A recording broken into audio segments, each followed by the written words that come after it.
자, 오늘 골로새서 4장 2절부터 6절까지 말씀을 살펴보겠습니다. 먼저 2절부터 4절까지는 기도에 대한 권면인데 세 가지를 권면하고 있습니다. 첫 번째가 이 기도에 대해서 권면하면서 기도를 계속하고라고 말씀하고 있습니다.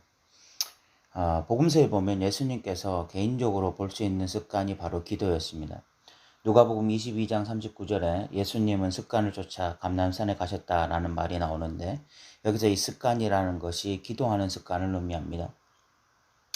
예수님은 본인이 늘 기도하시면서 사역을 하셨고 또 제자들에게도 항상 깨어 기도할 것을 요구하기도 하셨습니다. 이 사도 바울 역시 서신서를 보면 언제나 성도들을 위해서 기도하는 습관을 가지고 있었고 또 성도들에게도 자신을 위해서 기도할 것을 요구하는 내용이 나옵니다. 예수님과 사도 바울에게 기도는 습관이었음에 틀림없습니다. 다른 말로 하면 항상 하는 것이 기도였다는 것입니다. 그렇다면 왜 사도 바울과 예수님은 기도를 항상 했을까요? 이는 몇 가지 이유가 있겠지만 핵심적인 것 중 하나가 바로 기도야말로 우리 신앙의 중심이었기 때문일 것입니다. 우리는 이 기도하지 않는 영성인을 상상하기가 어려워요. 깊은 신앙의 세계로 들어가는 부분에 있어서 기도가 필수인 것입니다. 그러나 우리에게 어려운 것은 기도하는 것이 아니라 항상 기도하는 것입니다. 기도를 계속하는 것이 어려워요. 그래서 이 기도가 습관이 되도록 힘써야 할 것입니다. 습관이야말로 이 영성이라고 말을 할 수가 있습니다. 이 두 번째 권면은 기도함에 있어서 감사함으로 깨어있으라 라고 말씀하고 있습니다. 깨어있으라 라는 표현을 보니까 이 기도함에 있어서 깨어있는 기도가 있고 깨어있지 않는 기도가 있다는 것을 우리는 본 구절을 통해서 알게 되죠. 그런데 이 깨어있지 않는 기도가 무엇인지를 본 구절을 통해서 보면 이 감사하지 않는 것이 깨어있지 않는 기도라는 것을 알 수가 있습니다. 사실 이 기도를 하다 보면 감사보다는 간구의 힘을 쓸 때가 많아요.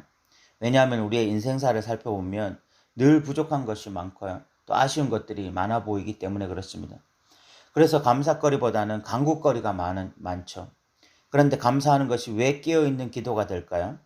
이는 우리 앞에 놓여있는 상황과 현실을 보는 안목과 관련이 있는 것입니다. 육의 눈으로 보면 간구할 거리만 많죠. 늘 모든 것이 부족하고 늘 모든 것이 불안하기 때문에 그래서 우리는 이렇게 간구하는 데 힘씁니다. 그런데 우리에게는 또 다른 눈, 즉 영적인 눈이 있어요.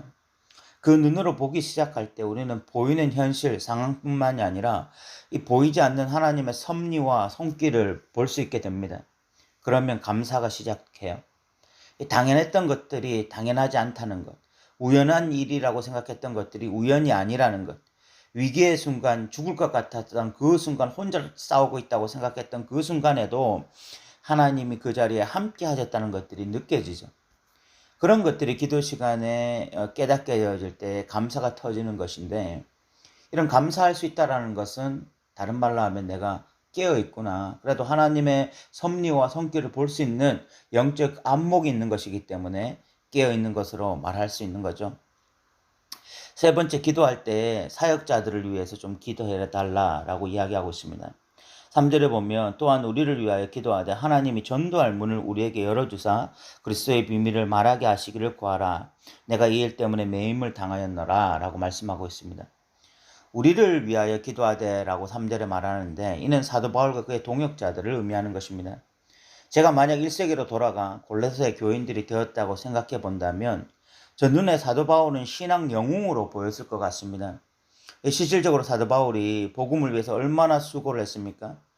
그는 돌에 맞아 죽을 지경이 되어서 버려졌는데 다시 그 성에 들어가 복음을 전하는 투사였고 용사였고 신앙 영웅이었습니다. 그런 사람을 볼 때 추앙하고 존경할 수는 있지만 기도하기는 쉽지 않을 것 같아요. 왜냐하면 이미 너무 잘하고 있는데 굳이 기도해야 할 필요성을 느끼지 못할 것 같습니다. 너무 잘하고 있다고 믿으니까 사역을 너무 잘한다 이렇게 생각하니까 참 너무 완벽해 보여서 오히려 기도해 주기가 쉽지 않을 수도 있을 것 같습니다.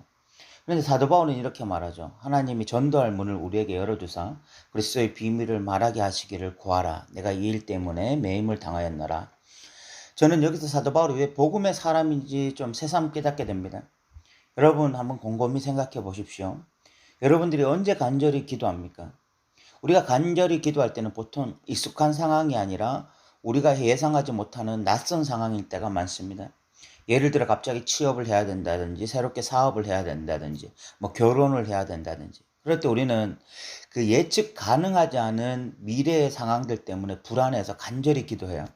그런데 너무나 익숙한 상황, 예를 들어서 늘 운전을 한다든지 또 똑같은 직장에 출근할 때라든지 똑같은 커피숍에 가서 커피를 마실 때 우리는 이미 예상 가능한 상황에서 그렇게 간절히 기도하지 않습니다.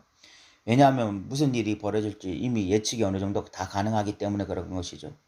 그런데 사도 바울은 복음에 있어서 달인이거든요. 이 골로새서를 쓸 때는 이미 그가 복음을 전하는 과정으로 보면 거의 끝지점에 와 있는 그 어떤 노년의 사도예요. 그렇다면 그는 복음을 전할 때 사람들이 어떻게 반응하고 또 자신이 어떻게 대처해야 하는지 이미 어느 정도 데이터를 가지고 있는 상황이었습니다. 즉 예측 가능한 상황에 놓여 있는 것입니다. 그런데 사도 바울은 이런 상태에서 성도들에게 두 가지를 부탁하고 있죠. 하나가 복음의 문이 열리게 해달라는 것과 또 하나가 그리스도의 비밀을 잘 말하게 해달라는 것이었습니다. 저는 여기서 왜 사도 바울이 복음의 투사인지, 왜 복음의 능력이 있었는지를 깨닫게 돼요. 그는 복음에 있어서 늘 아마추어처럼 하나님을 의탁하는 자였던 것입니다. 이 복음이라고 하는 것은 인간의 능력과 경험에 의해서 좌우되는 것이 아니라 성령의 능력과 하나님의 은혜에 의해서 좌우된다는 것을 사도 바울은 믿은 것입니다. 그래서 지금 성도들에게 이 두 가지를 부탁하고 있는 것이죠. 어떤 개척교회 목사님이 처음 개척을 할 때는 강대상에 엎드리면 늘 간절한 기도가 나왔다고 합니다. 그런데 교회가 어느 정도 성장하고 난 이후에 기도하려고 엎드리면 트름밖에 나오지 않았다. 뭐 그런 이야기를 하는 걸 들었는데 그만큼 인간의 경험이 쌓이고 결과물이 나오면 인간들은 기도할 필요성을 잘 느끼지 못하고 기도한다고 할지라도 형식되게 될 가능성이 많아요. 그런데 사도 바울은 아니었습니다. 그에게 기도는 그의 사역 전체의 핵심이었습니다. 사도 바울은 사역을 하면서 확실히 알게 됐어요. 기도는 계속해야 되는 것이다. 기도는 감사함으로 해야 되는 것이고 기도는 복음을 전하는 데 있어서는 필수다라는 것을 늘 깨닫고 또 그것을 몸소 실천하고 살았던 것입니다. 이 동영상을 듣고 있는 여러분들은 또 동일한 마음으로 그렇게 할 수도 있을지 모르겠지만 저는 좀 이 말씀을 묵상하면서 굉장히 부끄럽다라는 생각을 많이 하게 됩니다. 그리고 사도 바울과 같이 항상 기도하고 감사함으로 기도하고 또 이 복음의 문이 열리기 위해서 간절하게 기도해야 되겠다라는 생각도 하게 됩니다. 이 5절부터는 믿지 않는 자와의 관계에서 우리가 어떻게 해야 할지에 대한 권면입니다. 5절에 보면 외인에게 대하여는 지혜로 행하여 세월을 아끼라 라고 말씀하고 있습니다. 여기서 이 외인이라고 하는 것이 믿지 않는 자들을 지칭하는 말인데 그들에게는 이 지혜롭게 행하라 라고 권면하고 있습니다. 그러면 구체적으로 어떻게 하는 것이 지혜롭게 행하는 것이냐? 6절에 보면 너희 말을 항상 은혜 가운데서 소금으로 맛을 낸과 같이 하라. 그리하면 각 사람에게 마땅히 대답할 것을 알리라 라고 말씀하고 있습니다. 특별히 이 믿지 않는 자들 관계에서 말이라는 것을 잘하라는 것입니다. 마치 소금으로 맛을 낸과 같이 그렇게 말에 있어서 지혜가 있어야 된다라고 이야기하고 있는 거죠. 요즘 이 정치인들을 보면 말의 지혜가 너무 없죠.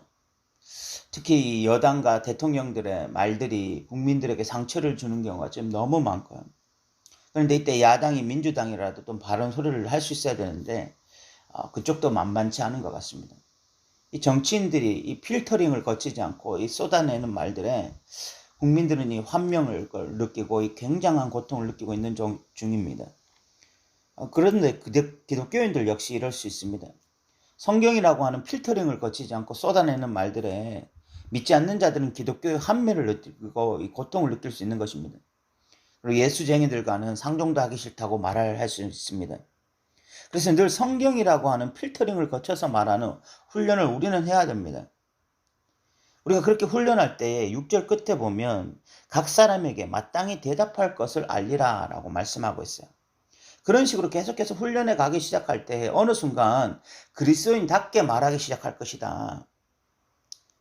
소금으로 맛을 낸과 같이 그렇게 말에 있어서 지혜가 생길 것이고 격려하는 말, 사람들을 살리는 말, 위로하는 말을 하게 될 것이다 라고 말씀하고 있는 거죠.